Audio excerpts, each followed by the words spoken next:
Olá, jovens, vamos tentar aqui de novo, né? Voltar para essa parte de limites. Eu digo de novo porque essa já é a minha terceira vez que eu estou tentando gravar esse vídeo, cara. Socorro, meu Deus do céu. Por que que as coisas demoram para acontecer? Enfim, vamos lá, né? Voltar para a parte de limite, que é a coisa que importa agora. Então, nós fizemos o vídeo passado e estávamos aqui querendo ter uma noção intuitiva do que é o limite. Eu nem botei equação, nem falei o que é direito, mas a ideia basicamente é, quando você tem uma equação do limite, você está fazendo o seguinte: o seu parâmetro está se movimentando na direção de um número e você quer ver o que acontece com a expressão relacionada a esse parâmetro, né? Então a gente faz, por exemplo, no que a gente fez antes, né? O x ficar próximo de 1 e quer ver o que acontece com a expressão da função f quando isso acontece, né? Então essa é a noção intuitiva que a gente tem que ter. Se o troço está indo para um lugar, o que acontece com a expressão que a gente tem relacionada a esse troço, né?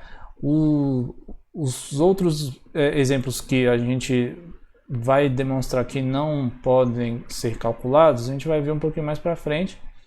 E aí, essa noção intuitiva, ela é carente de formalidade. A gente precisa de uma coisa mais rigorosa que consiga garantir tudo isso que a gente está pensando, né? E a coisa que tem essa rigorosidade, que tem esse rigor todo, são os nossos queridos épsilons e deltas, né?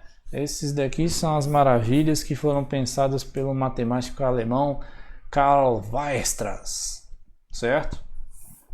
Então, essa noção de limite é anterior, né, ao Weierstrass, mas foi ele quem trouxe este formalismo bonito e que é utilizado até hoje, né, com a noção de épsilons e deltas para se definir um limite, certo?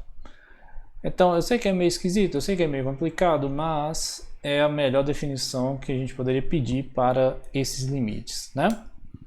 Então, por que é criado esse troço? Porque o x se aproximar é uma noção muito vaga, né? Quando você olha para cá assim, ó, se eu pegar, olha, essa linha ficou quase reta, né? Se você pegar aqui um valor, eu vou botar aqui uma constante a, né? E o x se aproximar é uma coisa muito vaga, porque é relativo, né? O se aproximar. Eu posso ter um x aqui. E eu posso dizer que esse x aqui está próximo, né? Porque eu não sei qual é direito à escala, né? Se eu falasse assim, esse espacinho aqui equivale a 1 milímetro. Não, esse espacinho aqui equivale a 1 nanômetro, né? São coisas diferentes, né? Isso aqui é bastante vago, você dizer que o x está indo para o A ou o x está indo para o A, né? Por esse lado aqui. E não necessariamente pode ser por um dos dois lados, né? O x pode estar aí dentro. Então, o x se aproximar é o x ficar perto do A de alguma forma. E o valor da f ficar próximo também é vago, né? Se você está olhando lá no eixo Y, peraí que a mesa está inclinada, eu estou inclinado também. Se você está olhando aqui para o eixo Y, aí você bota aqui o valor L, né? Você dizer que o valor da f fica próximo também é vago. O que é esse ficar próximo? Certo? Então, pensando nisso, que foi criada essa noção de limite formal utilizando os épsilons e deltas. Por quê? Você consegue, de uma forma muito objetiva, definir essas noções que são não claras, né? Vou botar aqui direto, ó. Suponha que você tem uma função. A gente vai dizer que a f tem limite L quando x se aproxima de A, se a seguinte condição é satisfeita, né?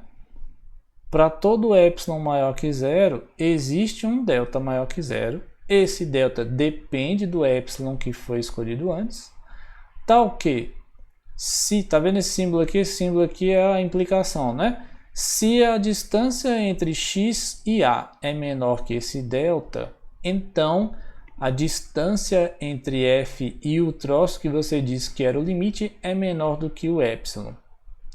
E a gente vai dizer que é verdade que esse troço é o limite se valer para todo o epsilon, né? Neste caso aqui, o epsilon é um número bem pequeno, né? E o delta também é um número bem pequeno, certo? Então, vou botar assim, é um número pequeno e o delta também, né?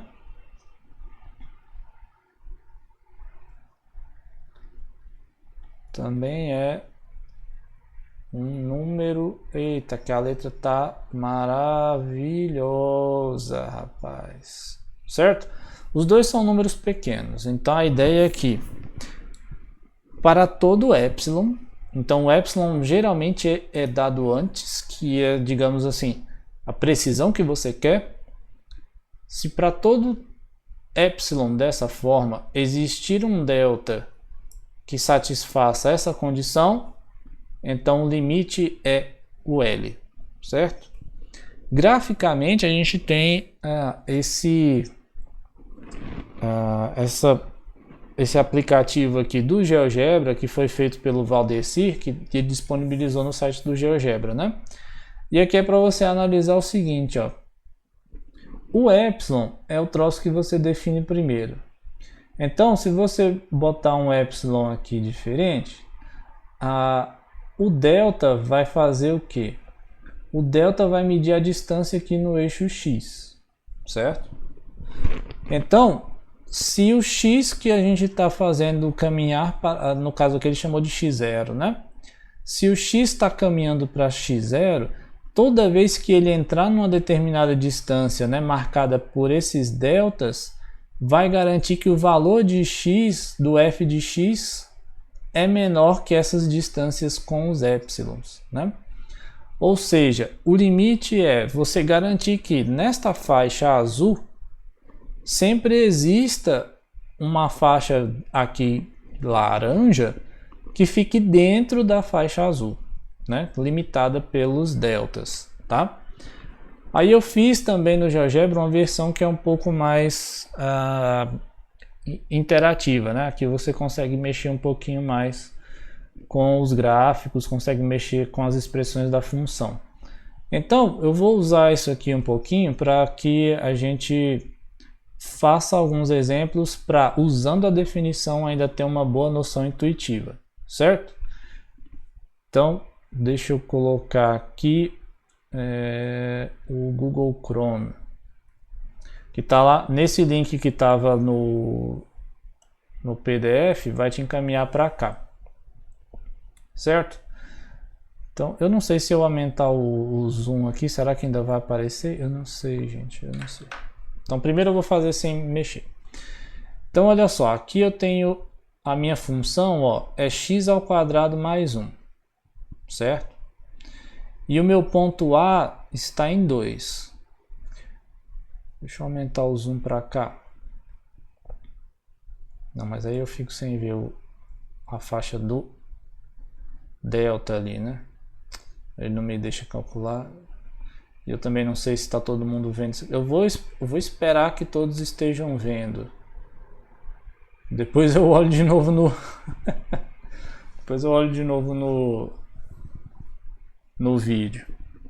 Então olha só, aqui eu defini a faixa do epsilon, meu epsilon aqui é 0,25 e o meu delta de 0,1, tá vendo que aqui é 0,1 a distância aqui, né? Tá vendo que com essa distância eu não consigo botar a faixa lá dentro, né? Então eu tenho que fazer o que? Diminuir esse meu delta até que ele fique dentro da faixa. Do lado de cá parece que está dentro, mas aqui está fora ainda, né? Então tem que ser menor ainda. Tá, aqui eu garanto, ó, para um epsilon igual a 0,25, se eu pegar um delta de 0,05, eu consigo garantir que o valor desse intervalinho, que era x menos a, o módulo de x menos a, fique ainda dentro do intervalo epsilon, né? Se eu botar aqui a função para cá, ó, com um ponto menor, botar aqui o a igual a 1, né? Olha, para o a igual a 1, por exemplo, dá para diminuir um pouco aqui ainda, né? Ó. Se eu fizer a faixa, o epsilon aqui de 0,12, ainda funciona, mas se eu mexer para cá aqui e botar 0,5, aí eu preciso adequar o delta, né? O delta tem que diminuir também, ó. Tá vendo? O delta é essa distância aqui, o delta ele tá aqui embaixo, né? No eixo X. Então eu tenho que diminuir muito esta faixa aqui para que continue cabendo lá dentro, certo? Então essa que é a coisa do limite. O limite você controla o epsilon, que aí para você dizer que ele é o limite, né? Ele tem que funcionar para todo epsilon. Aí zero não dá porque é a faixa zero, né? É muita coisa. Zero fica em cima do ponto. Mas você tem que garantir que para todo epsilon maior que zero, você consiga achar um delta que satisfaça aquela condição do limite, né? Deixa eu trocar aqui a função, vamos botar outra função aqui. Não sei, x ao cubo.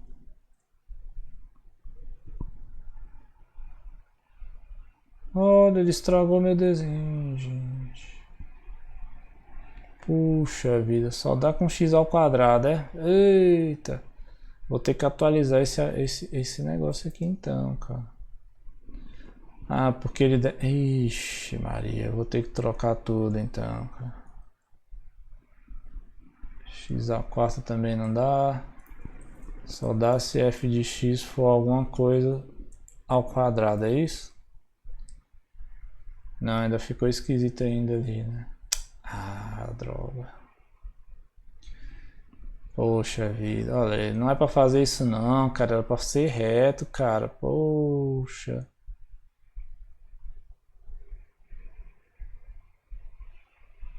Eu vou ter que atualizar então, esquece isso daqui, tá? Funciona só pra essa primeira função aqui então. Para as outras não funcionam. Vou ter que atualizar tudo, tudo. Certo? Então a ideia é isso, né? Que funcionasse para todos os pontos. Mas no meu caso aqui não funcionou, né? Eita, que alegria, que felicidade. Então, antes de terminar... Eita, já está com 13 minutos, né? Então eu vou atualizar ainda esse arquivo do GeoGebra que não está bom lá. Para ele funcionar bonitinho. Então, aqui são algumas observações acerca dessa definição, né? Ela foi pensada para garantir as propriedades, certo? A gente só vai utilizar para lidar com pontos problemáticos. Você só vai utilizar essa definição com epsilons e deltas quando eu falar que você tem que usar a definição por epsilon e delta.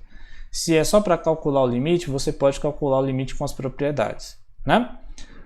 Outra coisa que você tem que, né, estar ligado aí é que na definição a gente usa a função módulo, né?